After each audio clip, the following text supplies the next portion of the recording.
Parisiens, parisiennes, bonjour à tous. Alors, je me mets un peu plus près, comme ça vous entendez ma voix. Vous n'allez pas me dire dans les commentaires que je parle pas fort, clairement. Mais je suis en train d'acheter un micro, voilà, que je vais brancher mon portable et que je mettrai là. Donc, c'est en cours, vous inquiétez pas. Victoire parisienne 2-0. Bon, c'est un classico, certes. C'est le centième classico, d'accord. On gagne, pas de souci. Mais je voudrais dire à certains supporters qui sont un peu trop légers.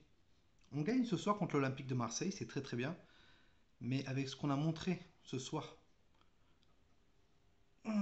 tu vois, allez, à pratiquement 8 ou 9 jours du match face au Barça, j'ai peur quand même. Parce que ce soir, l'Olympique de Marseille, ils ont la possession de balle et ils ont le contrôle du match de la première à la deuxième mi-temps. Clairement. Et il faut l'avouer. C'est eux qui ont fait le jeu. C'est eux qui ont couru. Et nous, première période, qu'est-ce qu'on a fait? On les a pris par contre-attaque. Contre-attaque. Alors, ensuite, on a été très très bon à la récupération de balles. Ce soir, Marco Verratti, ça a été un bijou. Hein, Marco Verratti, c'était un bijou ce soir. Défensivement, on a été très très solide. Mais je trouve que les latéraux, c'était léger. Ça venait beaucoup sur les ailes. Hein. Que ce soit Florenzi ou Kurzawa, les deux, se sont pris des. Thauvin, il a mangé Kurzawa et Payet, il a mangé un peu notre cher ami Florenzi. Même si je trouve que Payet et Germain en attaque ont été invisibles, clairement. Voilà, de toute façon, Payet, la seule fois où on l'a vu, c'était quand il a pris son carton rouge. Voilà, ça aurait été un scandale si il n'y avait pas eu rouge sur ce qu'il a fait sur Marco Verratti, où le mec balance le pied clairement ici, voilà. Ça aurait été un scandale s'il y avait jaune. Et ça a été un scandale, parce que M. Bastien, il va falloir en parler, ça aussi.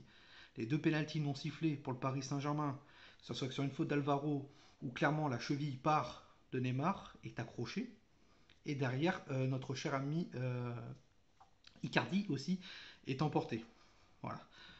Après, il y a quand même un penalty litigieux pour l'Olympique de Marseille qui n'a pas été sifflé, où Florenzi, pour moi, fait un tacle pas contrôlé du tout sur Camara.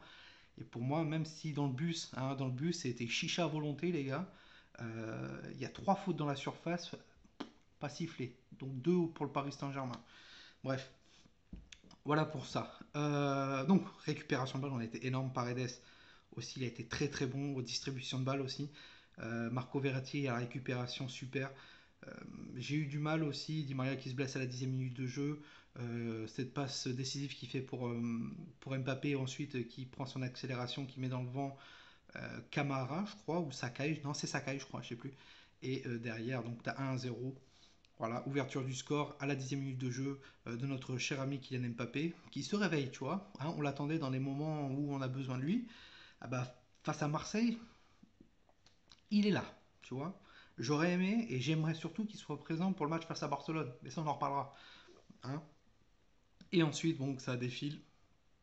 Euh, L'Olympique de Marseille, défensivement, c'était du gruyère, clairement, il faut le dire.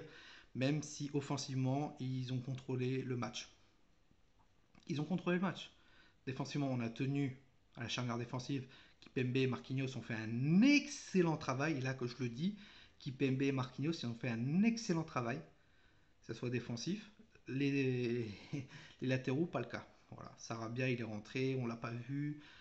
Icardi, ça m'a saoulé les trois quatre premiers ballons qu'il a touchés, où il faisait un peu n'importe quoi, il avait les ballons, il faisait des ailes de pigeon et tout, etc. Bref, ça m'a saoulé. Et je me suis dit, il va falloir pas qu'il se loupe lui, parce que il fait un début de match assez moyen. Il te met le deuxième but, ou carrément il lobe Mandanda qui prend la lucarne opposée. Voilà. Et donc 2-0. Qu'est-ce qu'on peut redire dans ce match-là? Globalement, offensivement aussi, le nombre d'occasions loupées par le Paris Saint-Germain, c'est une aberration quand même. Le face-à-face où tu as un 2 contre 2 et que Mbappé, malheureusement, il doit pas jouer collectif. Il joue collectif et il veut la passer à Neymar. Derrière, Alvaro qui dégage. Hein, la faute d'Alvaro aussi, on en parle. Heureusement que ce gars-là, je vais pas l'insulter, mais euh, heureusement que ce gars-là est sorti à la mi est sorti après quoi. Parce que pour moi, il méritait avoir un... Et je sais pas si c'est le dernier défenseur, mais il méritait un carton jaune, voire plus. Parce que des fois, il était sur Mbappé aussi, n'oublions pas. Très protégé, Alvaro. Attention, très protégé par l'arbitrage. Après, qu'est-ce que tu veux dire d'autre? Voilà. Tu gagnes, c'est bien. Mais c'est pas un match de football. Je te dis, à la deuxième période, j'étais sur mon portable à côté et je regardais vite fait, quoi. Ah, la première période était un peu mieux, même si on n'avait pas le contrôle du match. Offensivement, on a été un peu mieux en seconde période. Mais bon, voilà. Donc vous, dites-moi ce que vous avez pensé de ce match. Dites-le moi en commentaire. N'hésitez pas à liker la vidéo, à vous abonner si ce n'est pas le cas. Et nous on se retrouve dans la semaine pour une prochaine vidéo. Il y a un match mercredi, je crois, si je dis pas de bêtises, pour la Coupe de France face à Caen. Donc soyez présents. Sur ce, Parisien, passez une très bonne fin de soirée à tous. C'était Tolo. Ici c'est Paris et Paris